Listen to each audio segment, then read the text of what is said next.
Déjeme hacer contacto vía telefónica y le agradezco profundamente al expresidente de México, Felipe Calderón Hinojosa, que reciba nuestra llamada. Señor expresidente, un gusto recibirlo. Gracias.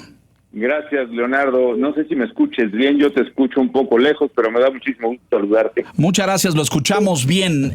Usted ya hizo, Felipe, declaraciones a lo largo del día de que su hijo no estaba vinculado a esto y hacía responsable al presidente López Obrador de cualquier cosa que pudiera sucederle. En este sentido, ¿no hay una participación de su hijo en redes sociales en este sentido?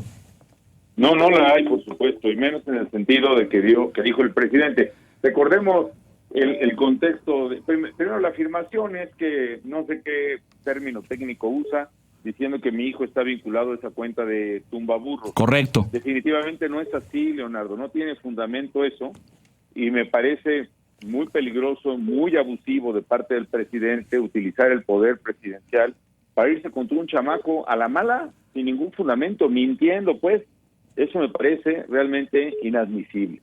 Segundo, el contexto de este supuesto estudio, Leonardo, es el ataque que se hizo el fin de semana contra ti, Leonardo, y contra todos tus colegas periodistas, sí, con los hashtags prensa asesina, prensa sicaria, prensa prostituida, etcétera. En realidad, el examen de eso es el que debió haberse presentado a los mexicanos y no se presentó, así que ese cuento de la transparencia que se lo trague alguien más, es quienes originaron estos hashtags y quienes los promovieron. Y resulta que la verdad es que de las 28,000 cuentas que participaron en este linchamiento mediático o de redes a los medios, hay una colega tuya, Stephanie Ochoa, sí, que señala que en realidad son las cuentas vinculadas o en apoyo a López Obrador y las cuentas vinculadas a Morena, muchas de ellas bots, las que propiciaron este linchamiento. Hay 7,200 cuentas que son bots. Hay algunas de ellas, por ejemplo, aunque sean cuentas de personas reales, que fueron retuiteadas masivamente o que retuitearon otras, que generaron estas tendencias. Una de ellas, por ejemplo, ella habla de un Farid González que retuiteó casi 2,000 veces las publicaciones violentas en contra de los periodistas. Habla de Vero Liz, falsa o verdadera, que dio 2,000 likes o 2,000 me gusta a esas tendencias para hacer, o esos hashtags para hacerlos tendencia. Incluso hay cuentas que ya hasta desaparecieron, como la de María HVV84, que logró más de 187,000 impactos, Leonardo. Eso verdaderamente son los bots que apoyan al gobierno y que esta vez fueron contra los periodistas independientes de México, y son las cosas que quieren ocultar.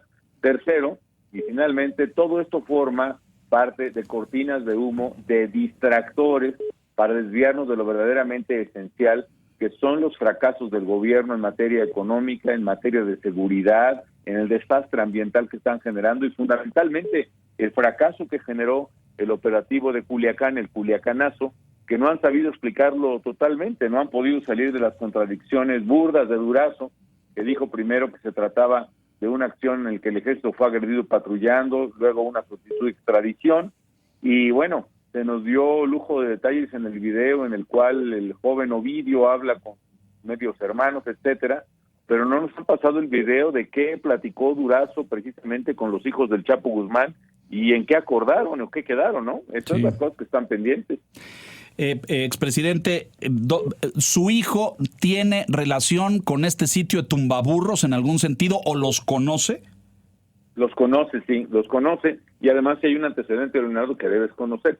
Hace algunos años, sí, influencer, como se le llama ahora, la verdad queriente hacer famoso, etcétera, le pidió a la gente que conocía a mucha gente, como se manejaba de manera anónima él, que hizo una campañita de yo también soy Timbaburros, etcétera, etcétera, de este estilo de yo también soy 43, por ejemplo. Sí.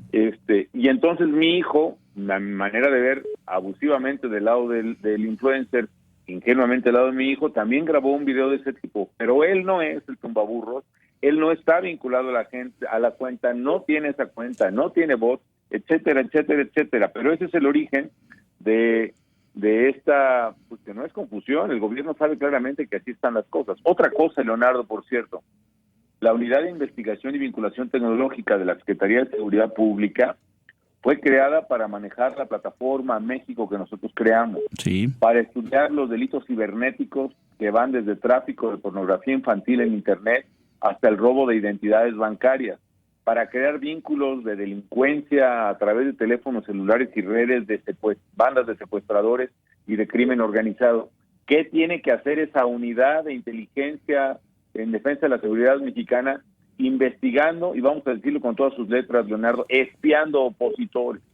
Independientemente de que es falso que mi hijo sea o haya participado en esta o en otra campaña con voz o cuentas falsas.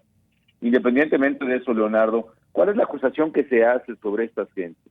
Que son voces críticas al gobierno. La pregunta es, ¿dónde está el delito de ser crítico al gobierno? Yo soy crítico al gobierno, y lo soy porque es un derecho humano que se llama libertad de expresión y que se pretende cancelar ahora. Ese es el verdadero tema de fondo, Leonardo, entre muchos otros que surgieron a partir de la agresión, que así lo considero, que mi hijo calumniosa, que mi hijo sufrió directamente del presidente de la República esta mañana. Presidente, expresidente, y lo aclaro porque hay algunos que se ofenden si uno lo conjuga en presente, pero este señor, el influencer al que se refiere es Jeff Scott Sesco. Ese es el que se ha adjudicado como ser el responsable de Tumbaburros. La verdad no sé cómo se llame, pero yo lo conozco físicamente, creo que se llama, es un mexicano, él es nacido aquí en la Ciudad de México, vive en Tamaulipas. Yo lo he tratado porque me ha entrevistado también. Ajá, correcto. Pero no, obviamente pues, es un influencer que, pues no sé, vive de eso, hace sus cuentas, etcétera, ¿no? Que hoy además le hicieron ya el negocio de su vida, por lo que se ve. Sí, es correcto. Sí, bueno, él ya salió y ya se adjudicó ser el autor de Tumbaburros. Esta unidad a la que usted se refiere en la Secretaría de Seguridad habla en su reporte, un sentimiento negativo hacia el actual gobierno federal, pero no menciona nada de lo que usted mencionaba hace un momento, del sentimiento de crítica hacia los medios de comunicación y hacia los periodistas. Que además es un linchamiento, es una agresión brutal, Leonardo, fue una agresión brutal. Mira que poner periodista sicario como un trending topic, periodista prensa prostituida o algo así, caray, o sea, si eso no es una agresión, entonces, ¿qué es? Y qué curioso que el gobierno no habla de eso, ¿no? Y bueno, estos señores tienen tal espíritu hegemónico, autoritario, una verdadera reconstrucción del PRI más rancho y viejo de México, que hasta el tener sentimientos negativos al gobierno les parece un motivo de conspiración. ¿Está en riesgo la libertad de expresión en México, expresidente Calderón? Por supuesto, está bajo ataque claramente. Fue un ataque despiadado el sábado contra la prensa y un ataque despiadado hoy contra mi hijo, que representa en general, o sea, el ataque fue hacia mí a través de mi hijo, que lo que me parece cobarde. Y representa las voces críticas que estamos en México y, por supuesto, en el caso de Margarita y yo, querido Leonardo, pues no nos vamos a dejar. Acciones que piensa usted emprender. Bueno, dígale al auditorio una cosa importante, porque uno piensa en su hijo y no sabe si es un joven de 13, de 15 o de 25. ¿Qué edad tiene su hijo, expresidente? Felipe acaba de cumplir este mes, o sea, en octubre cumplió 21 años. Ya, tampoco es un niño, ciertamente, pero pues es un chamaco, man, o sea, contra el presidente de la República echándose encima, pues no es un terreno parejo, Leonardo, no se azote, ¿no? Expresidente, buenas tardes, te habla Laura Manso.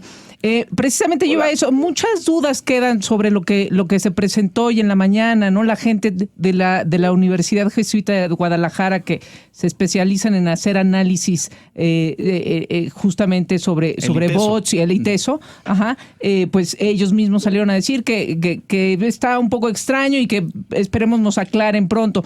Pero ¿por qué será que usted sale constantemente en el discurso del presidente, las mañaneras o no en las mañaneras? Sabemos que no es la primera vez. Mira, es una estrategia mediática. Él quiere desviar la atención a toda costa del evento de Culiacán, quiere desviar la atención a toda costa del fracaso económico al que nos ha conducido y del fracaso en materia de seguridad, y crea estas cortinas de humo. Y en un ejercicio de maniqueísmo perfecto, de librito de texto, divide al país, esta polarización que haces entre buenos y malos. Ahora los buenos es él y sus seguidores, los malos somos todos, incluyendo ahora la prensa, opositores, etcétera. Y dentro de los malos necesita quien encarne el rostro del enemigo, ¿no? Primero diseñan la teoría de un golpe de Estado el sábado y luego le ponen nombre a quienes son los enemigos a perseguir. Es una perversidad brutal. Esa es la explicación que yo encuentro, Laura, a menos que ya estemos en presencia de alguna patología, ¿no? Que pues no quisiera yo especular mucho. En respuesta a esto, presidente, en concreto, ¿existen condiciones en México para un golpe de Estado? Por supuesto que no, y yo decía también esta mañana que ya hubo una intentona muy seria de golpe de Estado, Leonardo. Fue en 2006, y déjame platicarle al público cómo fue. Por favor. Pues tomaron todas las calles importantes de la Ciudad de México varios meses, bloquearon el Congreso, cerraron las puertas de la Cámara de Diputados con cadenas y golpearon legisladores con el objeto de impedir que el presidente electo tomara posesión en el Congreso de la Unión. Y eso ocurría, de acuerdo con la Constitución entonces vigente, el Congreso debería llamar forzosamente un presidente interino. Eso fue una intentona de golpe de Estado que afortunadamente no le salió y refleja que no hay condiciones para ello. Además, quien lo diga ignora lo que es el nivel de lealtad y patriotismo de las Fuerzas Armadas mexicanas. Las Fuerzas Armadas no son leales a fulano o a sutano, ni a Felipe Calderón, ni a Peña, por cierto, que nadie lo menciona, ¿verdad? Así que el país pasó en blanco 6 años como si nada hubiera existido, ¿no? Ni de López Obrador, son del presidente de México y él es ahorita el presidente de México. Entonces, me parece que ya está viendo moros con tranchete. Hay un discurso ahí del general Gaitán, al que ahora también señalan porque sirvió como subsecretario bajo su gobierno, que pronunció un mensaje crítico, me parece un mensaje que advertía sobre una serie de temas relacionados con la seguridad, con las Fuerzas Armadas, con el combate al crimen organizado, etcétera, etcétera. ¿Tuvo usted posibilidad de escuchar el mensaje, expresidente? Vi las notas de prensa, Leonardo. Desgraciadamente no tengo el mensaje ni de viva voz ni escrito, pero bueno, dice cosas, el general Gaitán dice cosas obvias, ¿no? Que desde el gobierno nos están polarizando. Pues eso es cierto, dígame, ¿quién lo va a negar eso, hombre? Sí. Y si a eso le van a llamar golpe de Estado, bueno, la verdad es manos de quién estamos, ¿no? De veras ya es una paranoia eso, ¿no? Le iba yo a preguntar, acciones que usted piense tomar después de las declaraciones de hoy, o alguna acción legal que piense usted ejercer, o lo está considerando. Lo estoy considerando. La verdad es que yo creo que esto no puede pasar, ¿no? Pues no se puede dejar pasar, Leonardo, pero pues por lo pronto les agradezco el espacio para dar mi punto de vista y es lo que vamos a hacer primero, ¿no? Aclarar las cosas. Ellos tendrán todo el poder del Estado, literalmente, pero todavía nosotros tenemos una voz que se va a hacer oír. Expresidente Felipe Calderón, le agradezco profundamente que nos haya tomado la llamada. Muy buenas tardes y estamos en comunicación. Al contrario, Leonardo, buenas noches. Muy amable, muchas gracias. El expresidente Calderón, ya escuchó usted sus declaraciones en torno a pues estos señalamientos esta mañana desde Palacio Nacional.